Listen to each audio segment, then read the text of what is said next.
Good morning, students. Today we are going to cover chapter 7 from your geography book, that is our country, India. In this chapter, we are going to do detailed study of our own country, India, the locational settings of the country. We will also discuss about the neighboring countries of India.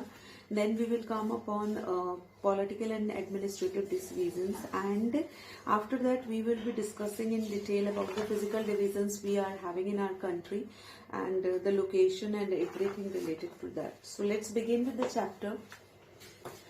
So as you know that India is a country with which is having a vast geographical expanse, and it is a country which is blessed with the diversity of landforms. We very well know that in our country we are having lofty mountains. The Great Indian Desert is there, the northern plains, the uneven plateau surface.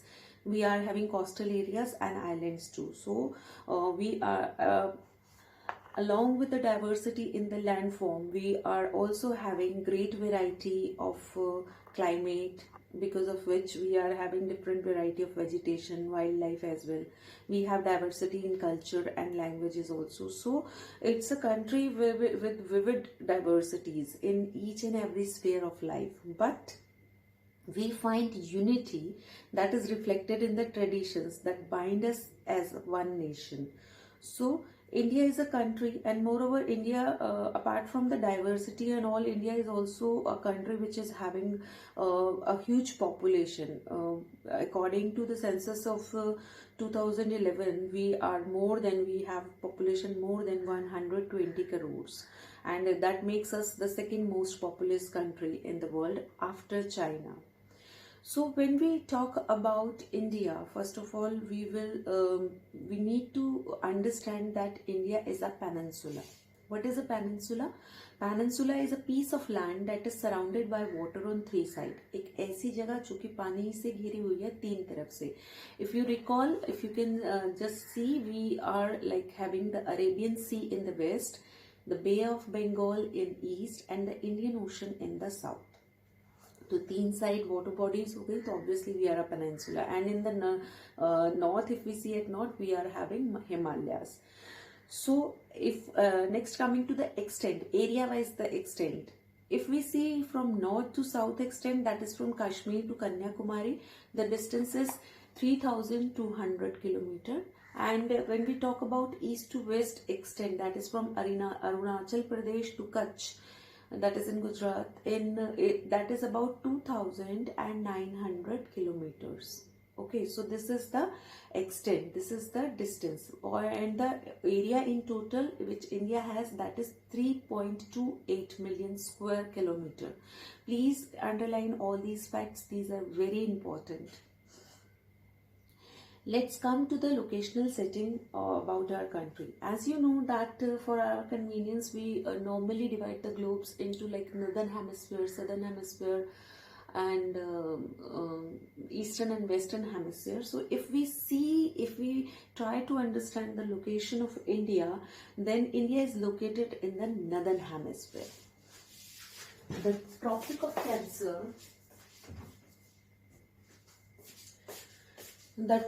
Cancer, that is actually at 23.5 degree north, passes almost half a way through the country.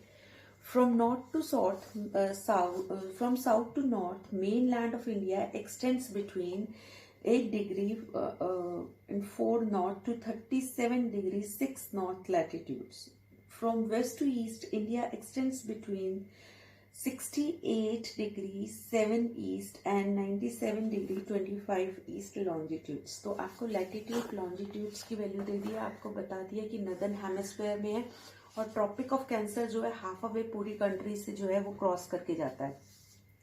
If we divide the world into eastern and western hemisphere, which hemisphere does India belong to? Now be prepared with this answer. I will be asking this in the doubt class. आपको northern और southern hemisphere में मैंने बता दिया कि it is located in the northern hemisphere. अब eastern और western का आप मुझे बताएंगे कि ईस्टर्न और वेस्टर्न में कौन से हेमिस्फीयर में है. Due to great longitudinal extent of about 29 degree, there could be a wide difference in the local time of places located at two extreme points of India. We have understood this concept very clearly in longitude and latitude chapter कि किस तरह से हमारा जो है देश की ये जो आपको बताया है लॉन्जिट्यूशनल एक्सटेंड है 29 डिग्री की, उसकी वजह से हमारे जो दो एक्सट्रीम्स हैं आपके ईस्ट और वेस्ट के अंदर, उनके अंदर टाइम डिफरेंस जो होता है आपको पता है कि 2 आवर्स का टाइम डिफरेंस है. We have discuss this thing. और हर डिग्री पे 4 मिनट्स का डिफरेंस की वजह से ये जो है 29 डिग्री का जो हमारा आ गया gap, that is approximately 2 hours. As such, the difference between these 2 points would be about 2 hours. As you have learned earlier, the local time changes by 4 minutes for every 1 degree of longitude. The sun rises about 2 hours early in the east, Arunachal Pradesh, then in the west, Gujarat. You have already read earlier why the local time of longitude of 82 degree 30 east has been taken as the Indian Standard Time. This meridian or longitude is also termed as the Standard Meridian of India. पता है ना कि पूरी country के अंदर एक जैसा time रखने के लिए ताकि हमें कोई डिफिकल्टीज ना आए अपने टाइम टेबल्स को, एयरलाइन के टाइम टेबल्स को, रेलवे के टाइम टेबल्स को मैनेज करने के लिए, एक कोऑर्डिनेशन के लिए हमने स्टैंडर्ड टाइम लिया हुआ है. दैट इज जो कि 82 डिग्री 30 मिनट्स जो है हमने ईस्ट में लिया हुआ है, मिर्जापुर का लिया हुआ है ना. We all know this right. तो वही वाले कॉन्सेप्ट आपने रिकॉल करने हैं यहाँ पर. फाइन. और हमने ये भी पढ़ा था कि किसी किसी कंट्री में जहाँ पर लॉन्जिट्यूडनल एक्सटेंट जो है बहुत है, जो कि बहुत लार्ज कंट्रीज है, वहाँ पर कई बार जो है आपका टाइम जोन जो है एक सिंगल टाइम जोन नहीं रहता, जबकि वो टाइम जोन्स जो है उनके 2, 3 या 6, 7 टाइम जोन्स भी हो सकते हैं, क्योंकि उनका जो कंट्री का एरिया है वो बहुत बड़ा है, जैसे कि यूएस और कनाडा का एग्जाम्पल है. Right. So you need to recall all these things. On page number 48, there is a map which is showing the neighboring countries of India. Please, let's read this map. There are 7 countries that share land boundaries with India. Please see the map and find out the name. You will see very easily कि कौन कौन touch कर रहा है. Afghanistan, Pakistan, China, then Myanmar, Bangladesh, Bhutan, Nepal. Right. तो ये land boundaries जो है वो शेयर करती हैं. क्वेश्चन है अगर name the neighbouring countries of India, तो आपके मैप में यहीं पे आपको आंसर जो है वो दिख रहा है. अगर हम उसके अंदर देखें, आइलैंड वाइज देखें, तो श्रीलंका और मालदीव्स भी जो है हमारी नेबरिंग कंट्रीज हैं. Fine. How many of these countries do not have access to any ocean or sea? Across the sea to the south lies our island neighbors, Sri Lanka and Maldives. Sri Lanka is separated from India by the Palk Strait. Underline this thing. We have also discussed this thing when we were talking about isthmus, right? And straits. उस chapter में हमने बहुत अच्छे से ये चीज को समझा था.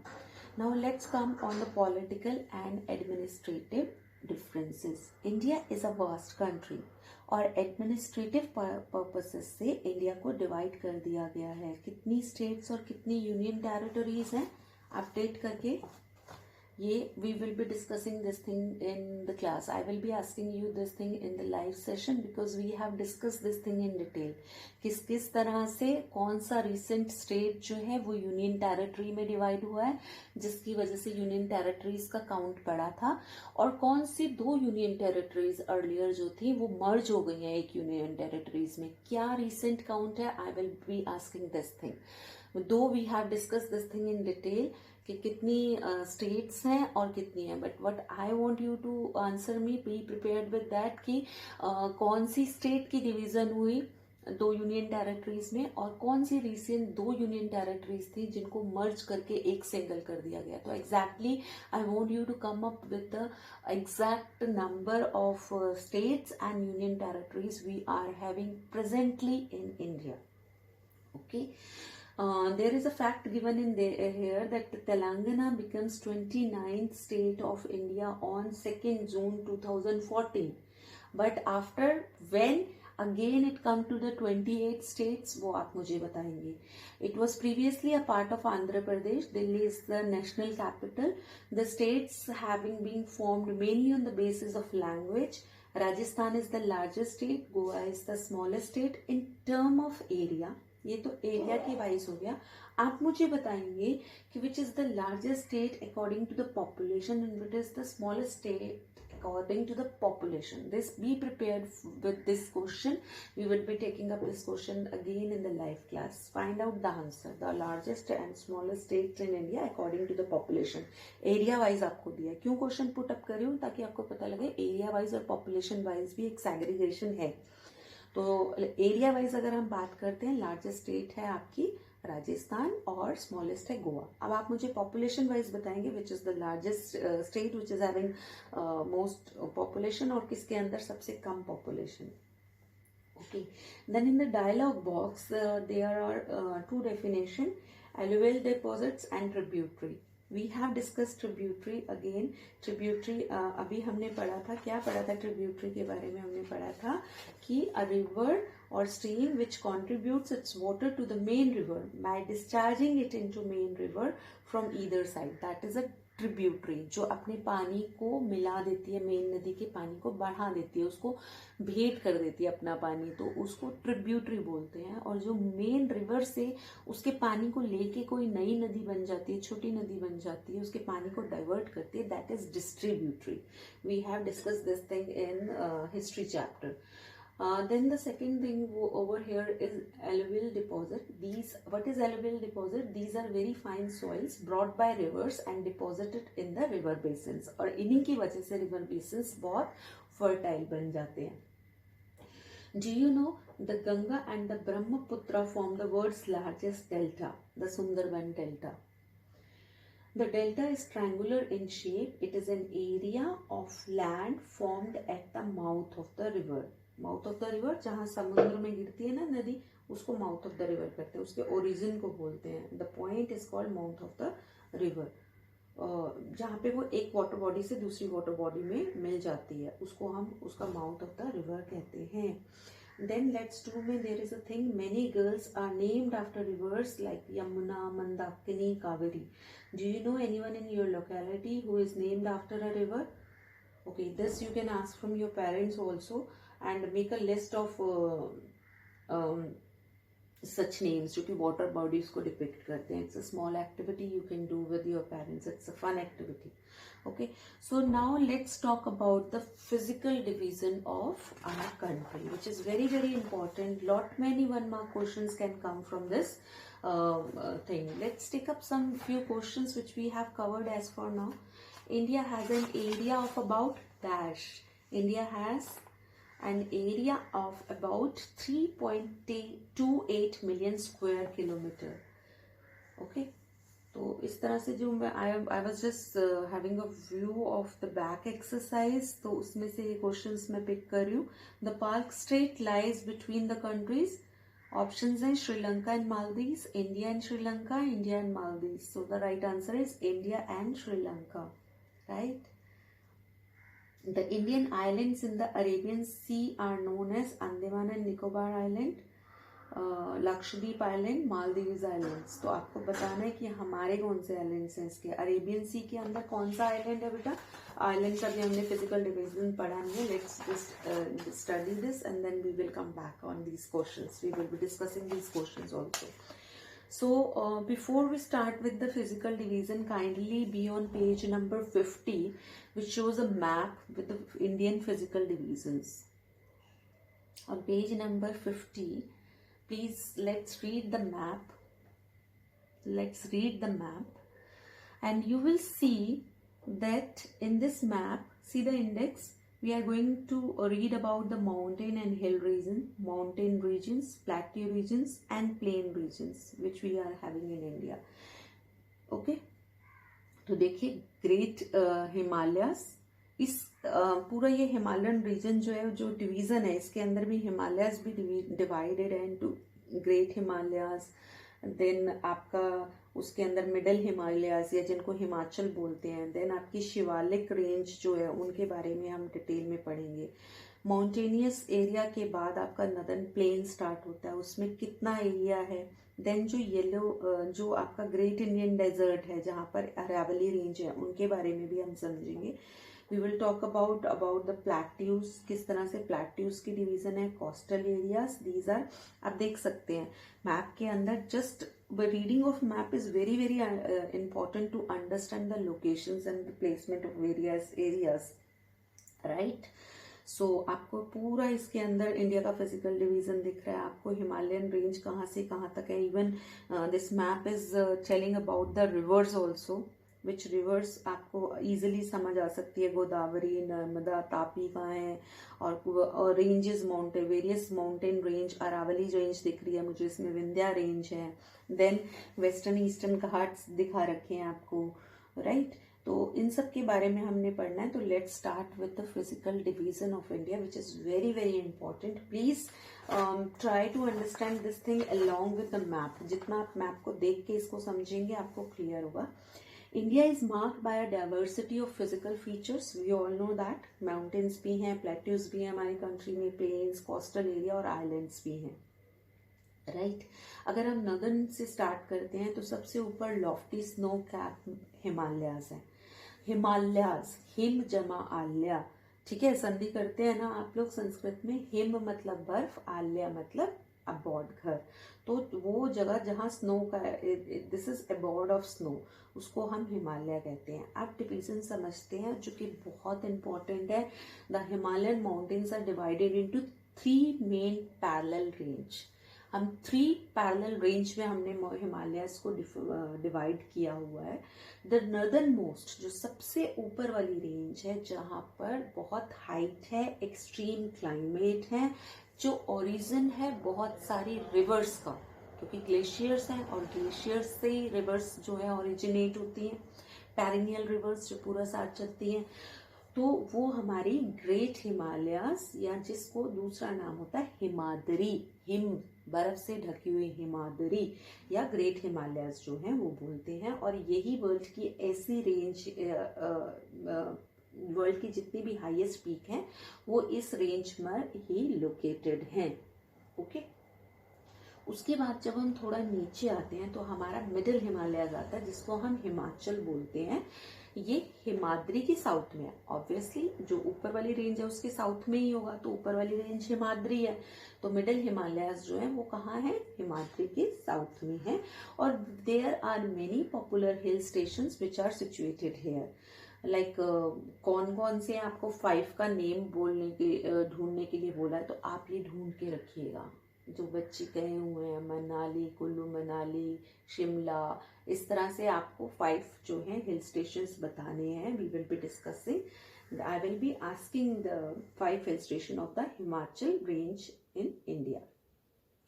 Then the Shivalik range, Shivalik range southern most range है, सबसे नीचे की है। और जैसे जैसे जो हाइट के डिफरेंसेस है ना, इनकी वजह से पीक्स में भी डिफरेंसेस होंगे, जो लैटिट्यूड्स हैं उनमें भी डिफरेंसेस आते हैं, ओके।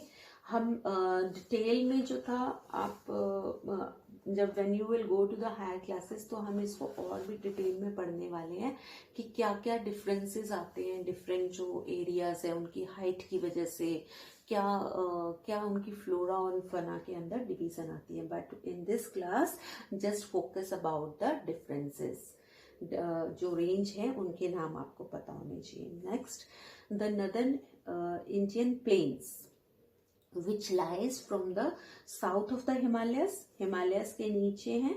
जनरली ये फ्लैट और लेवल एरिया है और इनके अंदर बहुत सारा एल्यूवियल डिपॉजिट है, जो कि रिवर्स जो हैं इंदस, गंगा, ब्रह्मपुत्र और उनकी ट्रिब्यूटरीज जो हैं, जो पानी की स्लिट अपने साथ लेके आती हैं और इसी एरिया में छोड़ के आगे पानी निकल जाता है, जिसकी वजह से ये जो रिवर प्लेन्स हैं they became very very fertile and very appropriate for cultivation. और इसी वजह से हाई कंसंट्रेशन ऑफ पॉपुलेशन होती है इन प्लेन्स में, बिकॉज सॉइल बहुत अच्छी है, वाटर की सप्लाई अच्छी है, बहुत सारे लोग जो हैं उनको एम्प्लॉयमेंट मिलती है in the form of agriculture, in the form of like many industrial areas now have been set up in these areas because of the availability of raw material and water.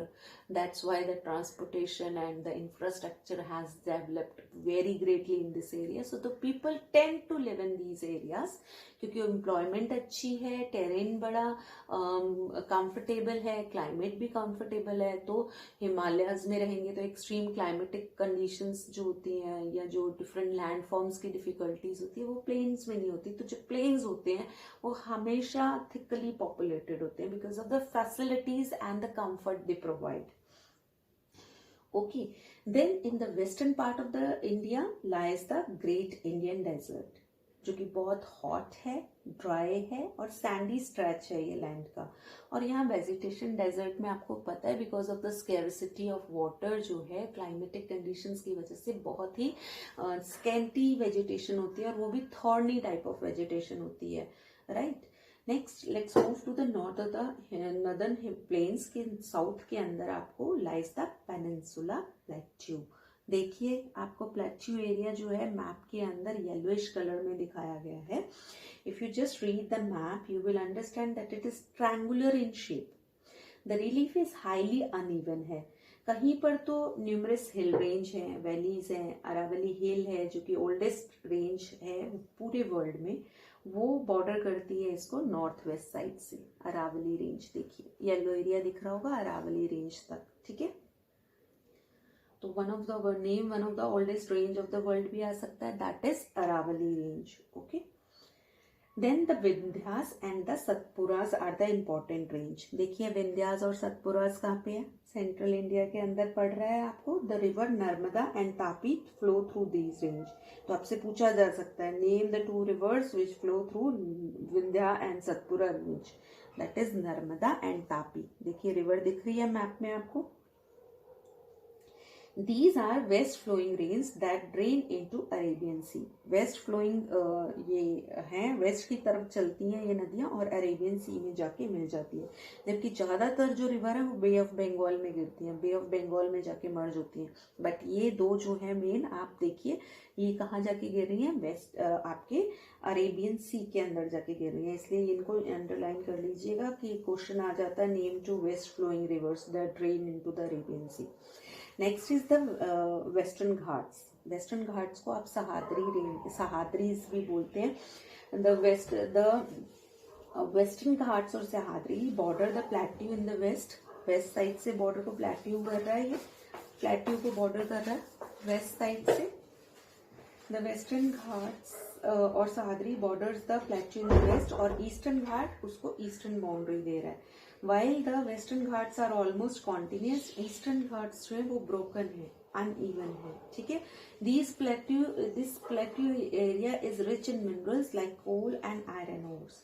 To the west of the western Ghat के west में और eastern घाट के east में coastal plains है. Right.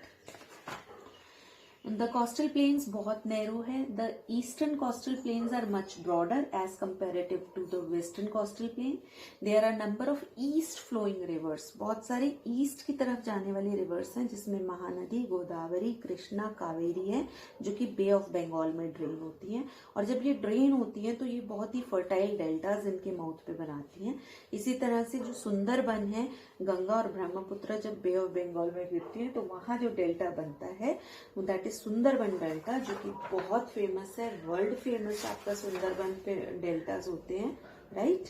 और यहाँ पर आपके बंगाल टाइगर्स मिलते हैं और मैंग्रोव आपके फॉरेस्ट मिलते हैं जो कि बहुत ज़्यादा पिक्चरिक है और टूरिस्ट स्पॉट्स भी हैं हमारी कंट्री की. राइट. अब next we are left with the island groups. There are two group of islands which are part of India. Lakshadweep Islands which are located in the Arabian Sea. Coral Islands भी बोलते हैं इनको. Of और coast, Kerala के coast पे है। Coral islands जो है एक तरह का कोरल आइलैंड बहुत ब्यूटीफुल है, ग्रीन कलर का आप इसके अंदर देखेंगे, एक व्यू आता है इसके अंदर और बहुत ही ब्यूटीफुल है। और इतने ज्यादा ये डेंसली पॉपुलेटेड नहीं है लक्षद्वीप आइलैंड्स, वेजिटेशन ही ज्यादा आपको मिलेगी इन आइलैंड्स में। Then in the other end in the Bay of Bengal we are having the Andaman and Nicobar islands, right. और सुनामी में जो है बहुत डिस्ट्रक्शन हुई थी। सुनामी के अंदर जब बहुत ही ह्यूज सी वेव्स जनरेट होती हैं बिकॉज ऑफ द अर्थक्वेक और disturbance on the sea floor, तो 2004 में क्या इंपॉर्टेंट हुआ था सुनामी की वजह से, क्या डिस्ट्रक्शन मेन हुई थी, कौन से आइलैंड मेन इफेक्टेड थे, ये आप सब प्रिपेयर करके रखना। This is a question for you to done before the doubt class, and we will be discussing it in the doubt class. So this was all in this chapter which you need to learn. Okay, so I will be providing you the question answers as homework. So be ready with your doubts also regarding this chapter so that we can finish this up today only. Okay, that's all from my end. Bye for now. Take care.